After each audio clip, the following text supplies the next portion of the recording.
So I've had a lot of time to think recently, mostly because I got COVID. Hell yeah, gamers. The ultimate gamer moment. To be an introvert YouTuber, but still managed to get COVID somehow. I don't know how it happened. God looked down on the world and laughed when he gave it to me. Let's give this man with zero social interactions a deadly disease.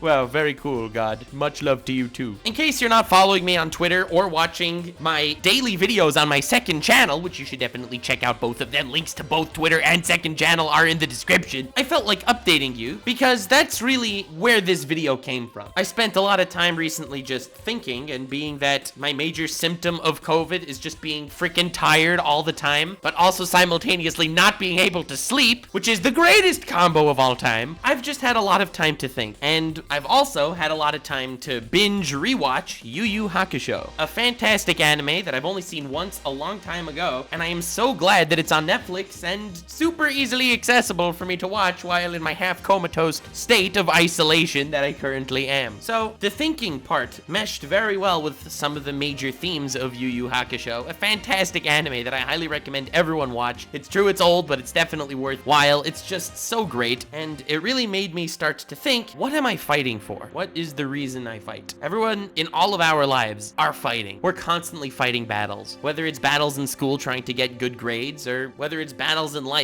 and in relationships and in literally every aspect of how you grow. Whether you're battling mental health, like I've done definitely in the past, or whether you've battled social pressure and people looking at you a different way than they've looked at you in the past, and you need to grow into your new shoes. All these battles are battles that I've fought in the past, and many of these battles are battles I am still fighting in the present. Yu Yu Hakusho does an amazing job and a very thought-provoking theming style in how it develops its arcs and characters that honestly helped me think through this situation I've been in and helped me look inward like Iroh does in his infinite memes and tells you, it is time to look inward and start asking yourself the big questions. Can vegetarians eat animal crackers? You know which Iroh meme I'm talking about, goddammit. I don't need to specify too much, okay? But after doing a cliche amount of looking inward, I've come to some conclusions that I wanted to share with you, and also I wanted to make this video appreciating Yu Yu Hakusho because it's damn good, and it really affected me over the last few days of me being stuck in quarantine. Truth be told, whether you've seen Yu Yu Hakusho or not, I'm not going to be spoiling any major plot events, and I'm mostly using it as a springboard to talk about things that I've wanted to say for the last few days. It's just the inspiration for this video, and it definitely deserves the credit due as far as me really taking a look at myself and questioning what I'm fighting for. In Yu Yu Hakusho, there are basically four main characters. There's Yusuke Urameshi, there's Kuwabara, there's Hiei, and there's Kurama. All four of these characters are drastically different and make up one of the strongest main casts in any anime or any story that I've ever seen. Each one of them having strengths and weaknesses, as well as strengths that make up the weaknesses of others and weaknesses that are made up by the strength of others. These four titular protagonists of the story help you get a much better glance at what Yu Yu Hakusho is really trying to say. I know that not everyone could relate to me and my personal feelings when it comes to battles that I face, because everyone faces their own fights elsewhere, but there's a scene in the final arc of Yu Yu Hakusho where Yusuke is fighting the main antagonist of the arc, Yomi, and about halfway through the fight, he just stops moving and starts taking all Yomi's hits. He then has an internal monologue that hits really hard and that I relate to on a very deep level, where he says, what am I even fighting for? Now, in this arc until this point, he finally met up with his demon ancestor that he's been trying to meet for a while and who he hated, and right when he got to the point that he could start relating to this demon ancestor of his, he died, leaving Yusuke alone again. With the political environment of the demon world in absolute shambles now that Yusuke's father died, and all these other demon sects are scrambling to take power over demon world, Yusuke comes up with the most harebrained shonen protagonist scheme you'll ever find ever. He's like, yo, I know that everyone has their whole political shams that they're trying to run here, but what if instead we had a tournament arc where everyone isn't necessarily part of a faction, but just competing for themselves, and the winner of the tournament arc becomes the king of the demon world, thereby annulling all the political stress that's been building up for the last 500 years. Honestly, it's brilliant. It's hilarious. I love it. It makes sense in the world itself, and it's a great meta commentary on the shonen sphere. But then, during the tournament, when Yusuke is finally up against the antagonist Yomi, he loses his will to fight. Until this point in the story, all the main fights he's been fighting, all the main opponents he's been facing, he had to fight. His life was on the line. His friends' lives were on the line. The reason why he was fighting was always clear in his mind. But But in this very fight, at this very moment, where if Yomi wins the entire tournament, he brings chaos to both the demon world and the human world, Yusuke forgot what it was he was fighting for. I love that scene because I often ask myself what I am fighting for. And honestly, it's more than easy to keep coming up with excuses and reasonings as to why I don't need to think about it. I devoted large portions of my life to making content online. And I know that, hey, it's a dream come true. I shouldn't think about it too much. How insensitive of me. But how could I not think about it too much? At the end of the day, my content is definitely giving 10 minutes of entertainment to millions of people, as well as giving me financial stability that I am exceedingly grateful to all of you for. But at the end of the day, I keep telling myself I'm struggling to make content I want to make, yet knowing why I want to make content that I want to make eludes me.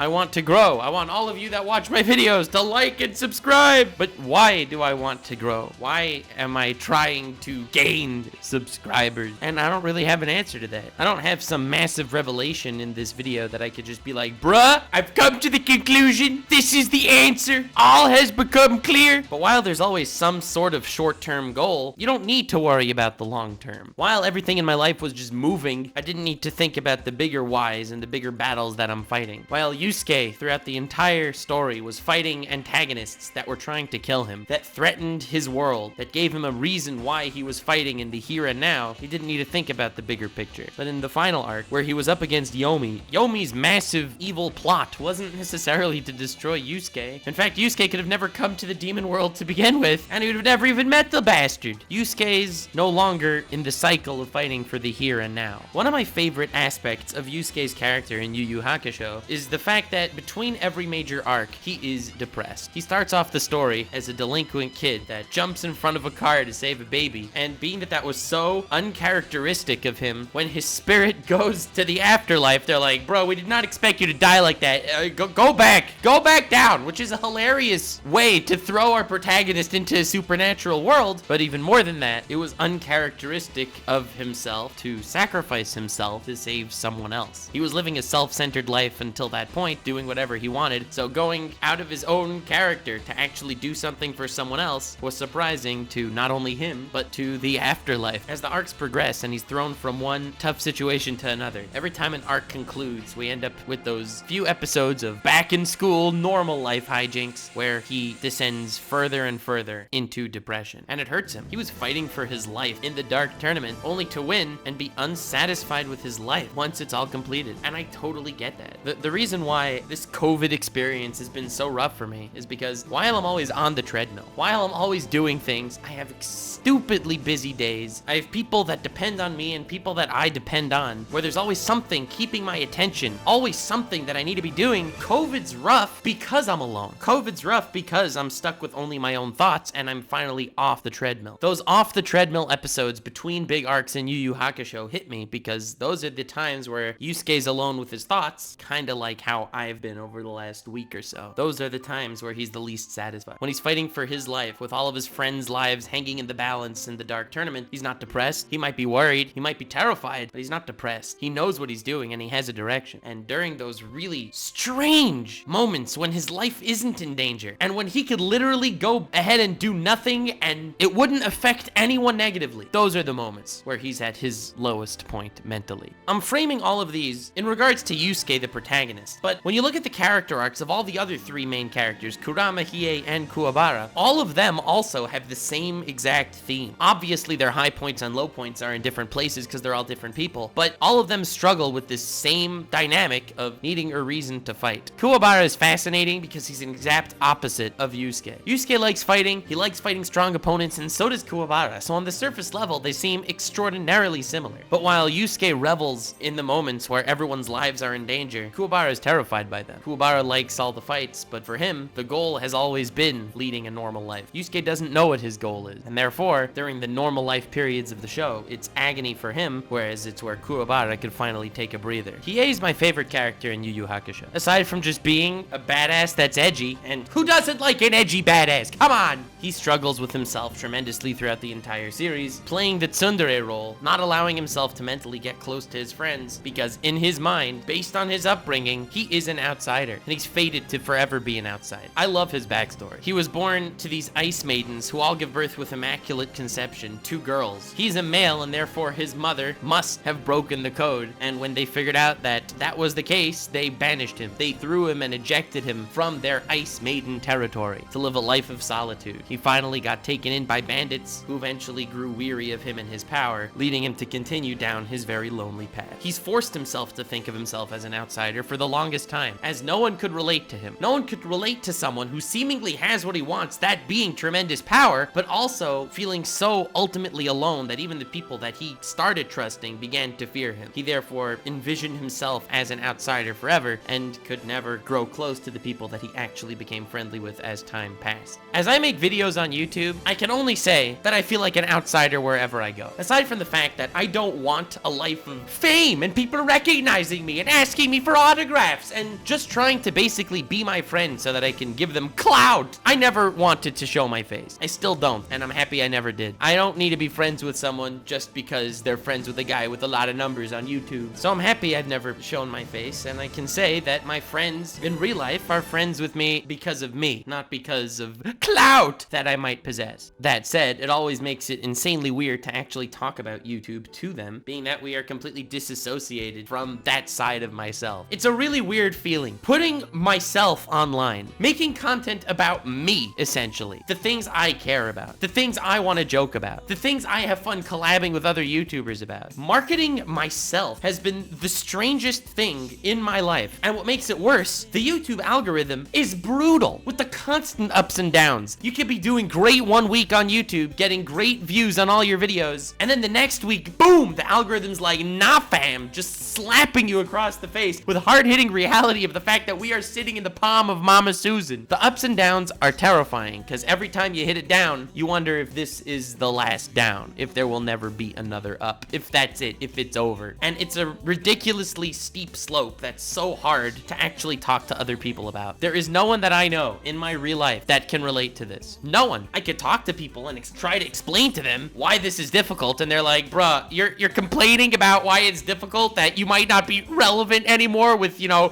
YouTube or numbers and whatever, and but dude, you have 1.7 million subscribers on YouTube. What are you complaining about? You have all your dreams come true. It's something that doesn't come up because I don't bring it up. It would come up. And this conversation happens in my head again and again and again whenever I want to complain or vent to somebody that honestly just can't relate to the given situation making content on YouTube. When it's like, bro, there are thousands of accounts on Twitter that hate me. They quote my videos out of context and then they make memes about it, saying how I'm evil and I need to get canceled and abolished. And honestly, whenever I look at those, it makes me laugh. But that's only after years of doing this and having a naturally thick skin when it comes to this kind of thing. I love hate comments, but I don't love when people completely say, okay, just ignore it. Because you don't ignore it. You think about it. You obsess over it. In my case, being that I'm a bit of a psycho, I tend to like that kind of thing.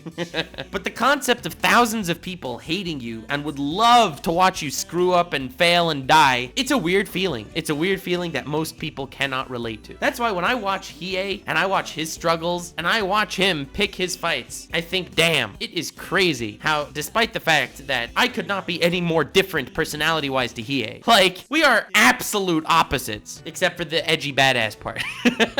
But I don't like physical fighting at all. I don't like being a complete loner. I'm not super honorable in any way.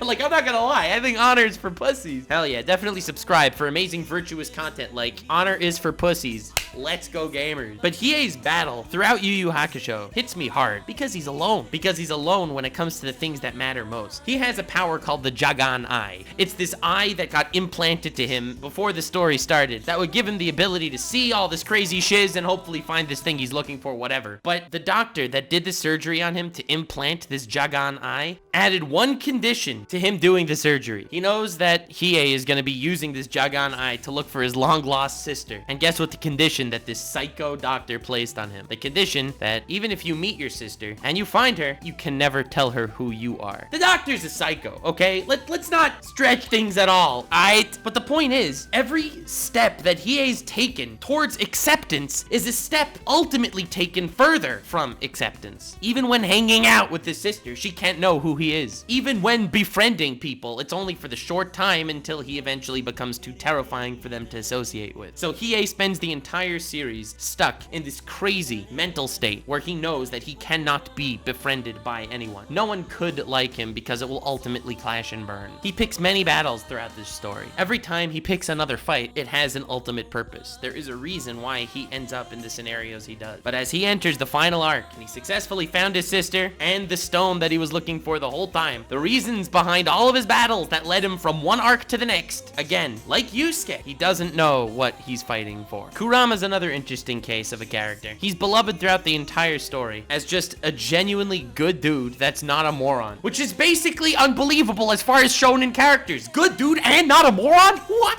That's like everything you could want. In his past, thousands of years ago, he was a demon by the name of Yoko Kurama. But for one point or another, he is now in a human form that has slowly been regressing back into its demon mode, much to the distress of Kurama himself. His is a battle of identity, and in the final arc, he has the option to win a fight easily as his former self that he didn't want to necessarily associate with, or win a battle very difficulty with risk of death, but winning it as himself, and he chose the latter. He battled his identity, and he won. The reason why I genuinely love the four main characters of Yu Yu Hakusho is because despite all of them being exceedingly different and having different flaws, different natures, and different development throughout the story, they all fight the same battles at the same time on the same side, but every single one of them has a different reason they fight. I would argue that the reason why Kuwabara isn't really present in the final arc, and the reason why the focus there is on Yusuke, Hiei, and Kurama in all of their personal battles, is because the central way that it wanted to close off this theme is by saying the answer to these questions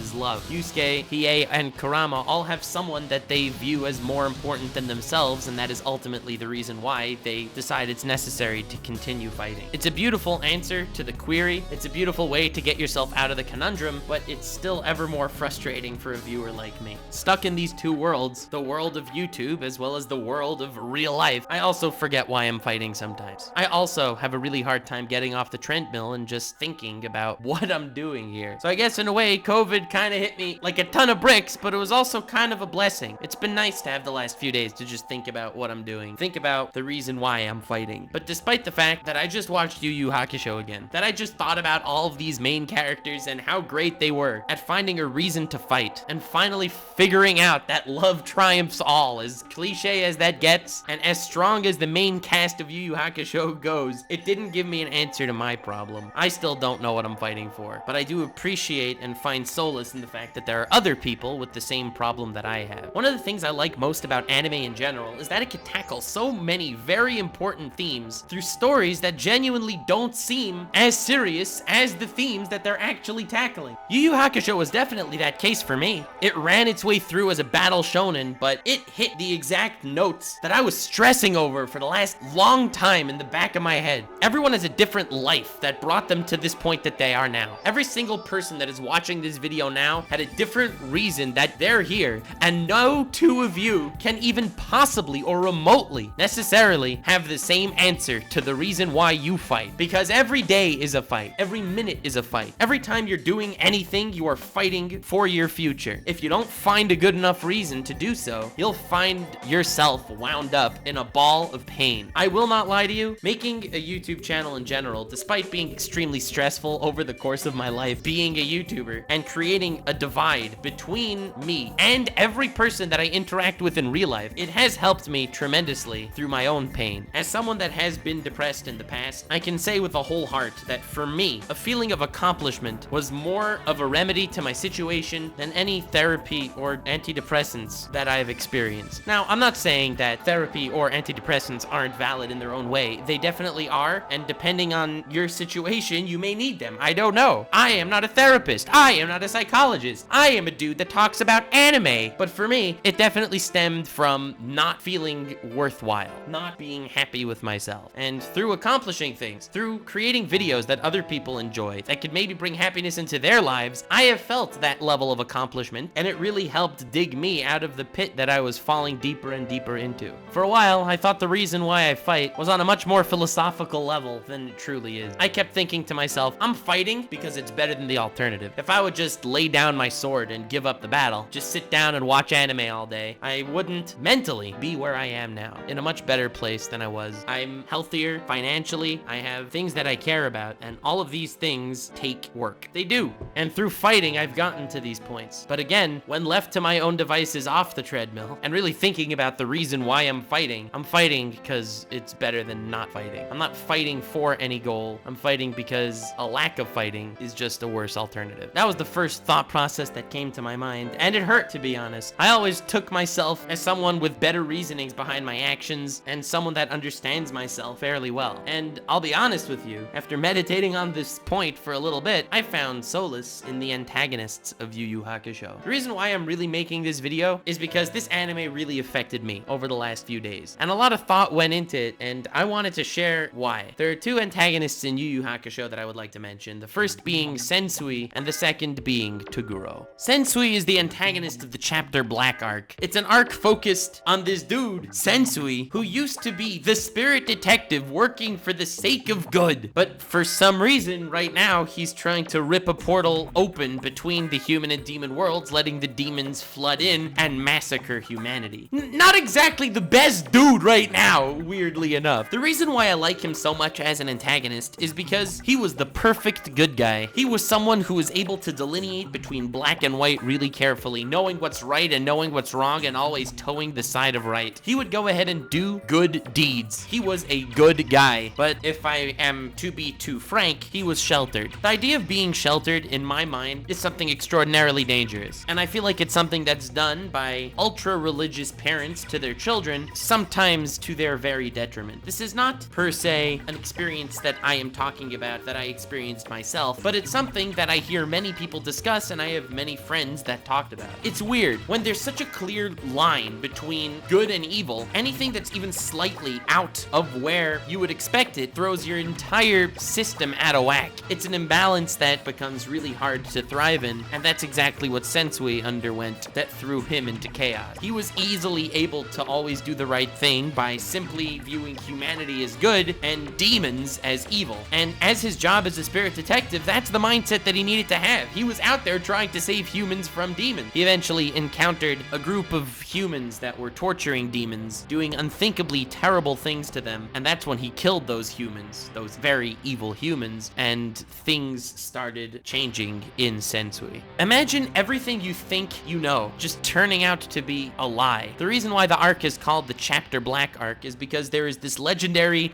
VCR videotape. I don't know if any of you remember those, but goddamn, were they something of the past. And in this videotape, it was essentially a compilation of all the worst that humanity has ever done. After getting his hands on the Chapter Black tape and watching it, he completely changed his mind that humans were evil and they needed to be eradicated. It was for this reason that he went AWOL, started trying to open a portal between human world and demon world, and he damn near succeeded. Now, the reason I find Sensui so interesting is because just like we worry about all of our protagonists and why they fight, we are also looking into Sensui's psyche and understanding why Sensui is fighting. Why does Sensui fight? Well, in the beginning, it was an easy choice for him. No thought really needed to go into the matter. It was just good and evil. But once that breaks down, once you find out that something you held true for very long turns out to not exactly be true in that way, well, then everything goes crashing down. If the reason why you fought was so incorrect, you have to find an entirely new, different reason to fight based on the new truths that you found yourself. Many teenagers in general go through a rebellious phase, and it's a phase that, honestly, either you went through it or you wanted to go through it, and I think that applies to almost everyone. It's a phase where you start to actually see the outside world and see that the perfect environment that you were trying to be led to believe exists is a fantasy. And at this point forward, you can only take one of those two paths. You can either go the path of least resistance and continue living your life the way you have been, but losing your reason to fight, or completely change and find a new reason to fight, but potentially having seen things too far out of your comfort zone, going completely off the wall, Sensui style. Looking at myself over the last few years, my reasons to fight has changed drastically over time. It may not have seemed too different because at the end of the day, I continued making videos or whatever, and I had a fun time making them in the past, and I still really enjoy making them today. But my perspective right now is so drastically different about the internet compared to how it used to be. Naive little Nuxanor 5 years ago making sarcastic anime trailers is not the same person that he is right now. I've always always been relatively open-minded. So something like this basically made me realize, bruh, I know nothing. I'm like Jon Snow. Time to do a ton of research into the psychology of internet personalities to see what makes them tick. And so that became one of my biggest hobbies for a long time, just because I was thrown into an unfamiliar world where falsehood is praised as opposed to looked down upon. I think that was the biggest difference for me, the biggest swing when it came to me making videos online. I went into making content thinking that obviously everyone will be genuine with their content. Why would they lie? To realizing all the advantages that come from lying and how almost everyone is in fact a liar to some degree. Now, I didn't go full Sensui, shattering everything I was led to believe. I used to look up to these YouTubers, but it turns out that they're all racist pedophiles.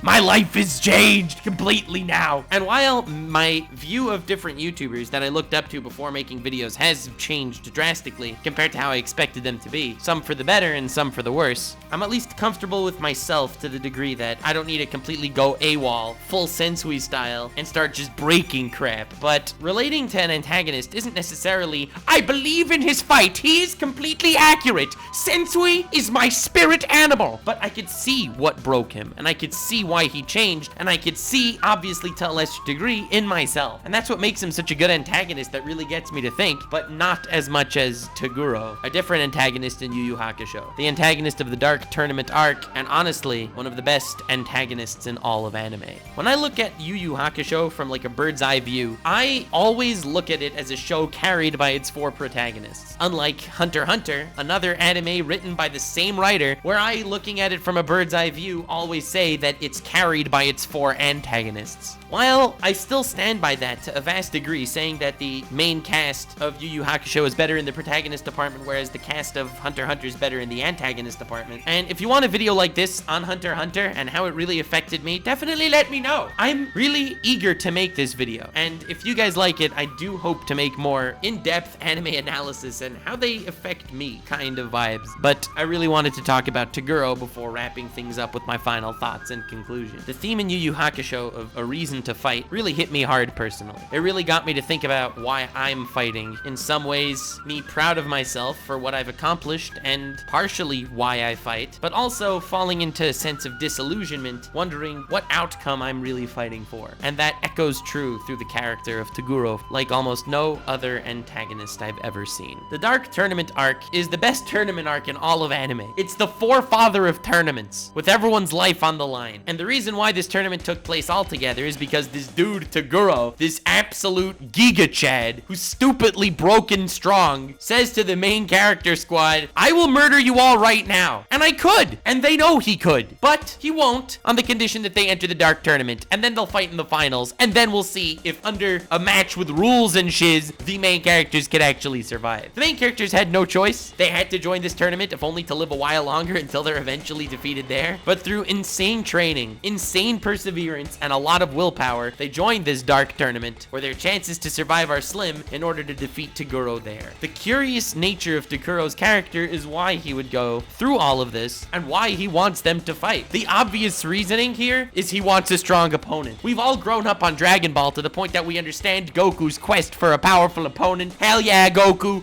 you got this. We relate to you. Absolutely garbage character. No offense to Goku, of course. And we viewed Toguro as the same way. He's a Giga Chad who's so powerful, he defeats everyone he fights Saitama style and wants an opponent that he can fight where it'll be more than one punch. He sees these potential in Yusuke, so he gets them to enter this crazy tournament where Yusuke can become his absolute best. So maybe he could pose a challenge to Toguro so that Toguro could finally win a fight that took struggle. This is what it looks like on the outset. This is why Toguro, looking forward, is a completely two-dimensional antagonist. He's an antagonist who wants to fight for the sake of fighting. His reason to fight is adrenaline. He fights for in the now. He doesn't fight for the result. And honestly, the reason why I liked his character in the build-up phase is because that's why a lot of us fight too. We're all on the treadmill. There are things being thrown at us, exams that we have to pass, relationships that we have to make work. And more often than not, we're always fighting for the in the now. We fight because we appreciate the fight, not the outcome. So I get that, but it's just not satisfying.